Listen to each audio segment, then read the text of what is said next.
I find that the teachings of the charismatic leader, Mr. Gulen, his teachings also are very much in tune with postmodernity. Especially in the climate in which we are living. We need spokespeople who can speak the language of accommodation that addresses all the issues that we have. The teachings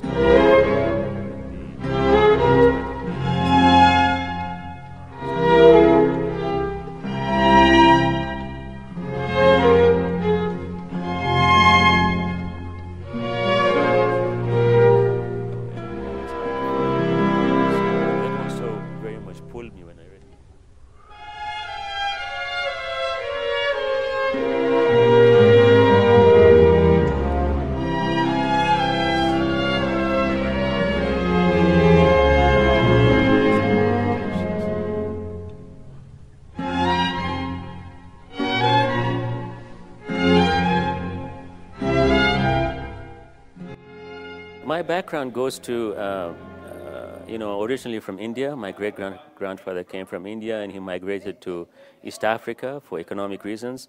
And then we moved to Canada, where I got my degrees, and then to the United States. And also I've traveled around the world in terms of getting theological education from the Muslim world. And now I'll be teaching at the Fresno State University from January. It is, I got to know them. They had invited me for the first time in one of the Ramadan programs that they had for interfaith. I was kind of curious, who is it that's organizing? And I think through one of my students, I got introduced to the Pacifica Institute. And that's when I think I got my first kind of, meeting or awareness of the movement. Very impressive in the sense that they were very forward-looking. Their vision was very broad. It incorporated other aspects as well. So that was the first time. And then also I went to Turkey myself for a visit on a trip, and both myself and my wife, we stayed there for about a week or 10 days.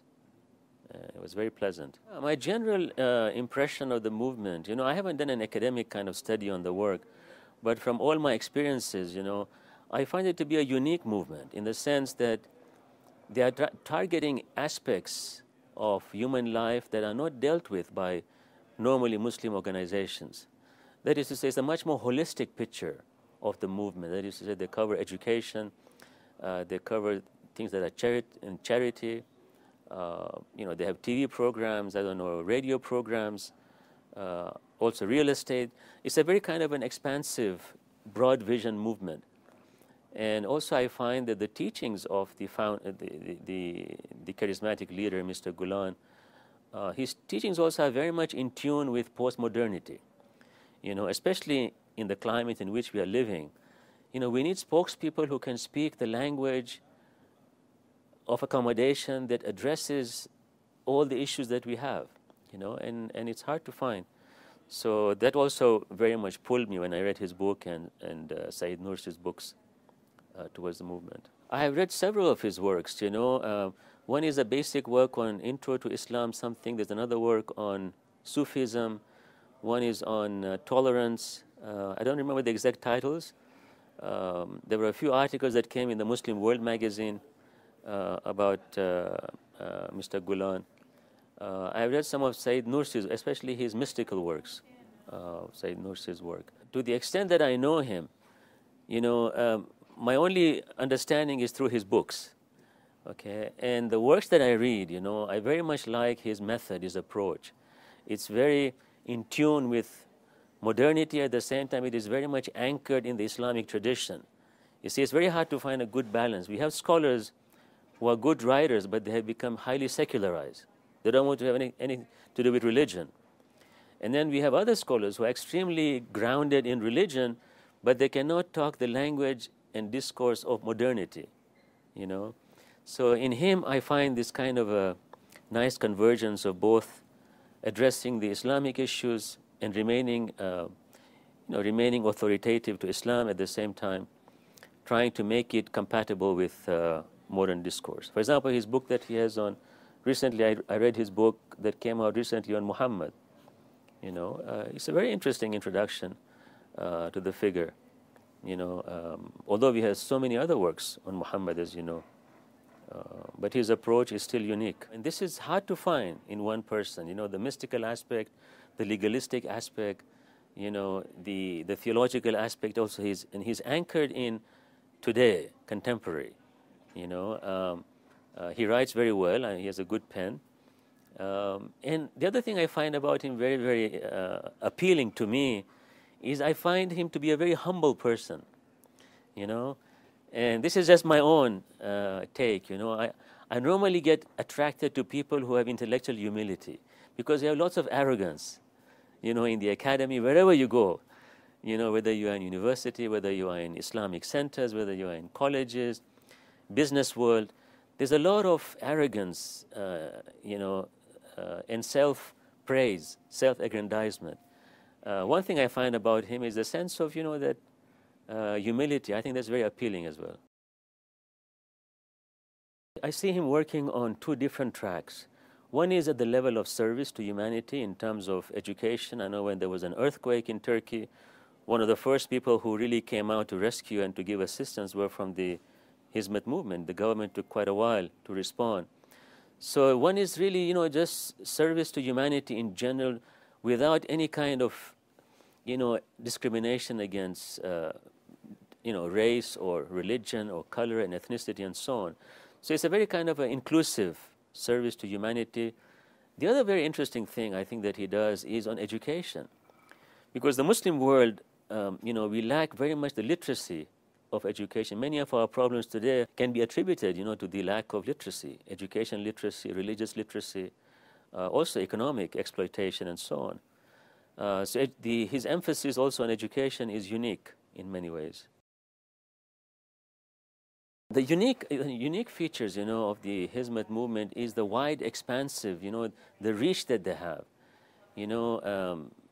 My understanding is that they have presence in so many countries, and that gives you a network, and that itself is mobilizes, a sense of empowerment, a sense of unification for different projects. So one is the wide expanse, The other, that I mentioned was the uniqueness in terms of how he dialogues about Islam. Okay. The third aspect I see in him that is unique is he doesn't want to keep this only insulated within the Muslim cocoon, but rather he wants to then spread this and build bridges of common existence, coexistence. And as you mentioned, the emphasis that he places on education is really, really quite unique. The interfaith, programs, I wish I had participated in more of them, but I have been to two of them, and both of them were very good. Productive in the sense there was something learned, I think, by both sides who came, Muslims and the other denominations. The only thing that I would say as a kind of a mild criticism would be is that sometimes we try too hard to make sure that we are all we have this common ground of overlap and all of us agree on everything. But then there are also some serious foundational disagreements. And sometimes I think it is nice to be provocative, and say, listen, we disagree on this issue in a very friendly manner, and we can always disagree and also still be friendly, And this is not just peculiar to the Hizmet movement, but also, many interfaith groups that love to be as politically correct as possible. Yeah. In my trip to Turkey, I had the good fortune to visit, but many of the schools at that particular time, I think, were not in session, so I didn't see a live class session. But I did see the universities, the many colleges, and so on. But I didn't see a live session, So, and I haven't seen the curriculum either. But measuring the standard by the graduates that are coming out, I think it testifies that the program is very good, because that's kind of a reflection of the curriculum itself. The students are the ones who really are the torchbearers of the program. The other interesting thing that I found, close parallels, is the Hizmet movement with the Aga Khan Foundation, the Ismaili Institute They have the, I think it's called AKDN, Aga Khan Development Something Program. And it's interesting, the kind of, the kind of worldview that Hizmet movement has in terms of emphasizing education, history, civilization, service to humanity. Many of these are also shared by the Aga Khan Foundation. Aga Khan is much more into now architecture, let's say, and he also does on environmental issues. As you know, they have an institute there now in London, so he wants to go now more into even post-secondary. But it's interesting, I mean, although they are independent, but also there is, I don't know if anybody has compared, but there is some kind of overlap in vision, which is excellent, because I've heard Aga Khan speak as well when he comes to the West. And he's a very articulate and a very eloquent speaker on behalf of Islam. He gave a talk in Canada a few months ago, and he addressed the House of Commons. A very interesting projection, rather than to see what we are seeing in the news. Here is somebody who can speak, articulate the issues. One of the issues that he raised quite correctly was the intra-Muslim sectarian fragmentation that was going on at the time. And I think we need this kind of visionaries, leaders like Mr. Gulen and others who have that kind of a foresight, and I think we are blessed in that way. I think any kind of charitable activity that we do has to be all-inclusive. Although I know from jurisprudential angle, from legal jurisprudence in Islam, there is a kind of preferential treatment given in a hierarchy. I find that very un-Quranic, because the Quran doesn't discriminate when it comes to service to humanity.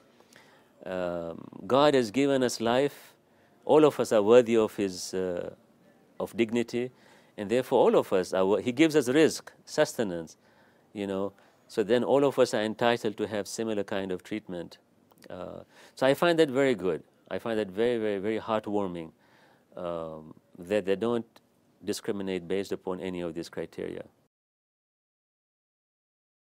I think he's a very sincere, humble person who wants to do whatever he can to promote the welfare of humanity. And I think it's very hard to find those kinds of people. As far as this kind of, critiques, it's not uncommon.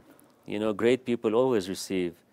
I always remember in the Quran, the Prophet was called a madman, Majnoon.